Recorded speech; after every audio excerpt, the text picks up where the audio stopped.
everyone, it's your boy Luke here for our prize picks targets for this week's Masters tournament. We're going to be doing a little bit of an early look here. It's Monday night, so of course a lot of the lines just dropped for us. A lot will change through the week, but trying to get an idea of some of these early leans we might be able to take advantage of before some of these lines move. So in this video, going to be covering my top 5 props here for round 1, and of course going to go through my rationale and some of the research that I've done to help prepare for this tournament as well. So with all that to go through, with a ton to get into here, let's go ahead and hop right on into it.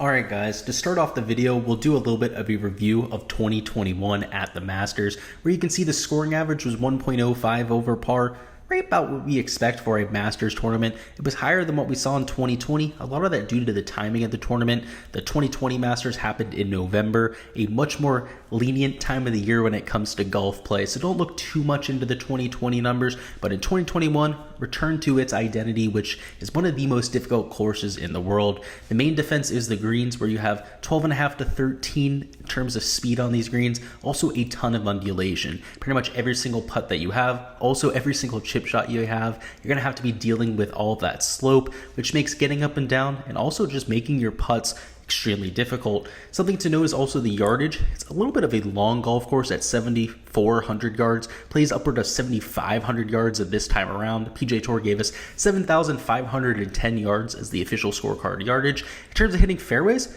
just about average, actually a little bit easier than average there at a 2.4% higher than average rate for hitting fairways, and with hitting greens in regulation, slightly harder, right about 4% harder than the tour average in terms of hitting greens, which makes sense given first the length of this golf course, but also considering just how much undulation they have. A lot of your shots, even when you hit the square middle of greens, might end up rolling off to one side or the other into a chipping area.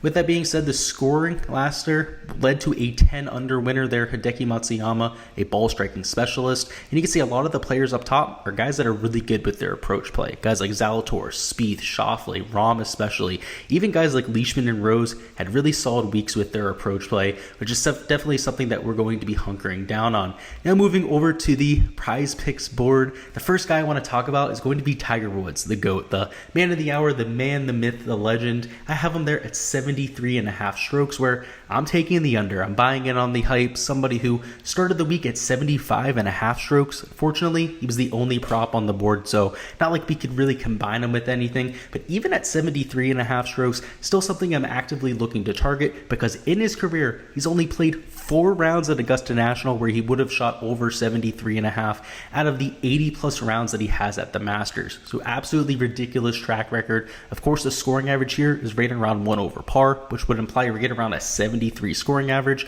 which Tiger Woods, a much better than average player, especially considering some of the amateurs in the field, also some of the past champions that are in their 50s or 60s that can definitely make that scoring average go up with their outliers.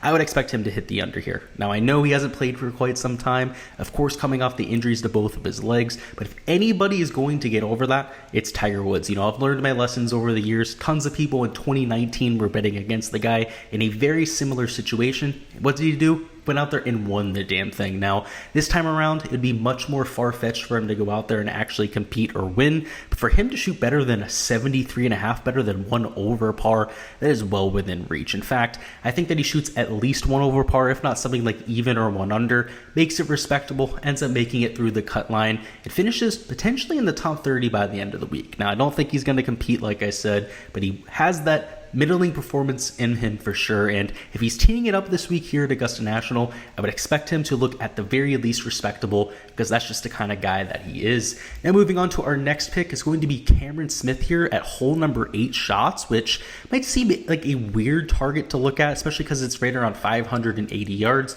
but if you take a look at the birdie record for the 2021 Masters, in 2 out of the 4 rounds last year, it played to higher than a 50% birdie rate. Those were rounds number 2 and 3, so 1 during the first 2 days when we have the entire field, and then 1 right after the cut line happened when we were down to right around 55 players. That's important to note because in general, when you go from rounds 1 and 2 to the weekend, you will see an increase in performance of play, which makes sense, right? The players that aren't playing so well ended up getting cut after the first 2 days, but something to note is it also played over that 50% mark on day 2, which means that pin location 4-hole number 8 is vital. That's especially apparent when we look at the scoring for Sunday, where only 22 of the players ended up making birdie on Sunday. That was the lowest percentage that we had, so it is highly dependent on pin location. Now, we don't have that information at this point because it is just Monday night, but just speculating, if it's going to be easy for any of the 4 days, I would imagine that would be the case here on Thursday. So Cameron Smith at 4.5 shots, somebody I'm taking the under on. On top of just the pin location, in general, it being a relatively easy hole, Cam Smith is also among the elite in the field when it comes to par 5 scoring. Last year was number 1 on tour in that category, and this year is top 5 in par 5 scoring. Now, he's not an elite distance player. It's not like he gets it out there 350 yards like Bryson or John Rahm. He's just an elite wedge player. So even though he can't get there in 2 every single time, if he ends up having to lay up, hit a wedge into that green, there is no better player in the world. I mean, just look at that last shot at the Players Championship. Just absolutely magical short game that he has. So I do like him at the under 4.5 mark, even though it is just for a single hole. Now moving on to strokes, we're going back to strokes, this time for Taylor Gooch at the bottom of the board, where I'm taking the under at 72 strokes. Now, of course, 72 is the par here at Augusta National, so all we need Taylor Gooch to do is to shoot under par. He's a first timer at this event, which usually doesn't bode all that well for players, but Fuzzy Zeller won back in the day as a first-time player.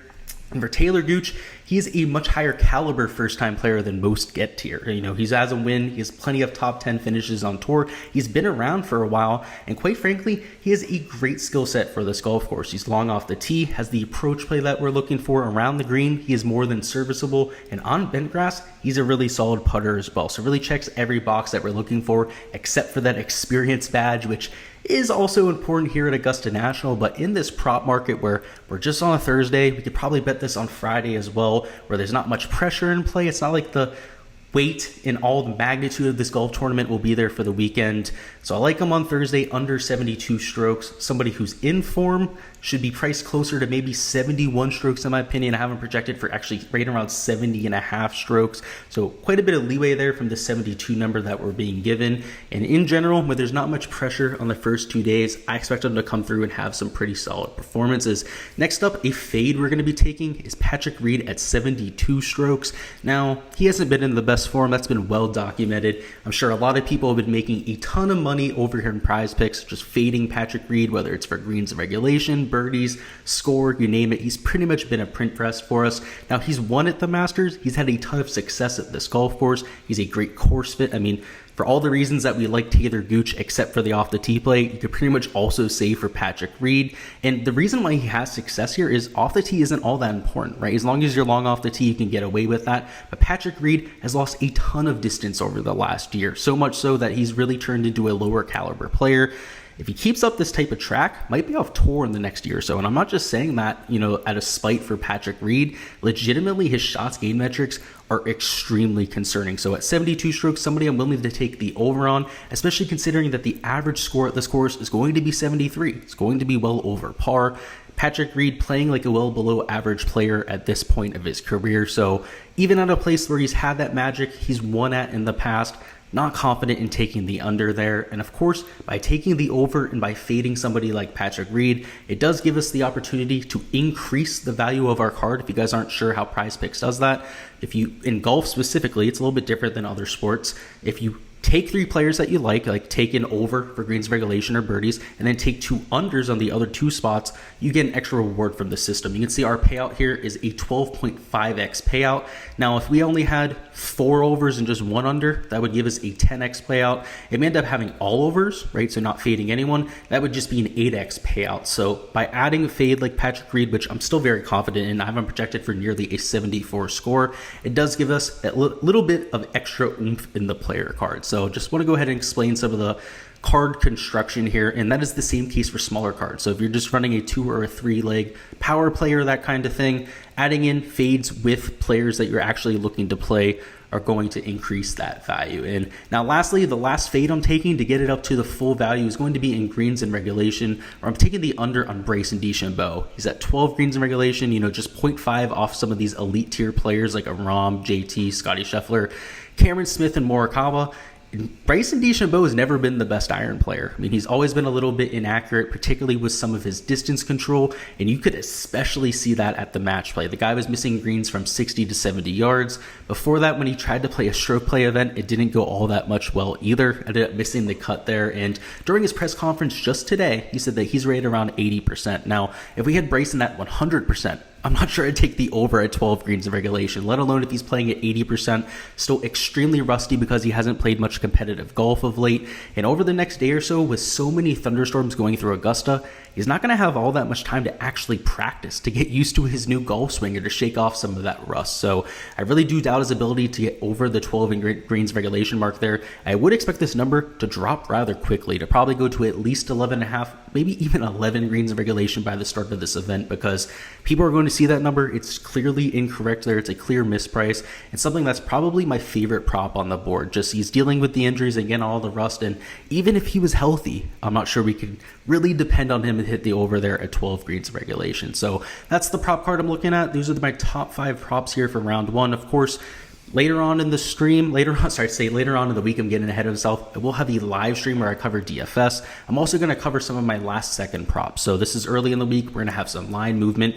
Maybe there's some props that end up getting a little bit more favorable by the end of the week, or maybe we get a little bit of a weather forecast that makes some of these props change. So make sure to stay tuned for that. That'll be on Wednesday evening at 7 p.m.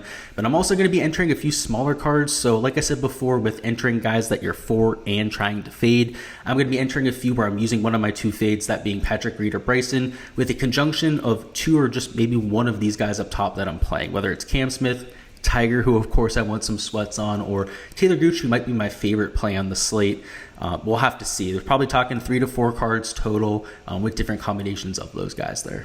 That is all I've got here for the round 1 prize picks targets. Before you go on and get out of here, go on and let me know down in the comments what your favorite prop on the board is, whether it was something that I mentioned or completely off my radar. We'd love to hear from you guys down below. And also make sure you subscribe to the YouTube channel if you haven't already as well. That way you don't miss any of the content to come, that live stream I talked about on Wednesday that you won't want to miss, or all of my prize picks previews for rounds 2 through 4 of the Masters and all of the golf tournaments coming this season. I'm consistently putting out content there, not only just for prize picks, but also for DraftKings DFS, also for Showdown, just course breakdowns, golf in general, a ton of golf content for everyone else out there that enjoys the sport. So highly recommend you guys go ahead and subscribe. Make sure you like the video as well if you haven't already. I appreciate all the support here, guys. Good luck with all of your prop hunting, and I'll see you guys for round 2 of the Masters.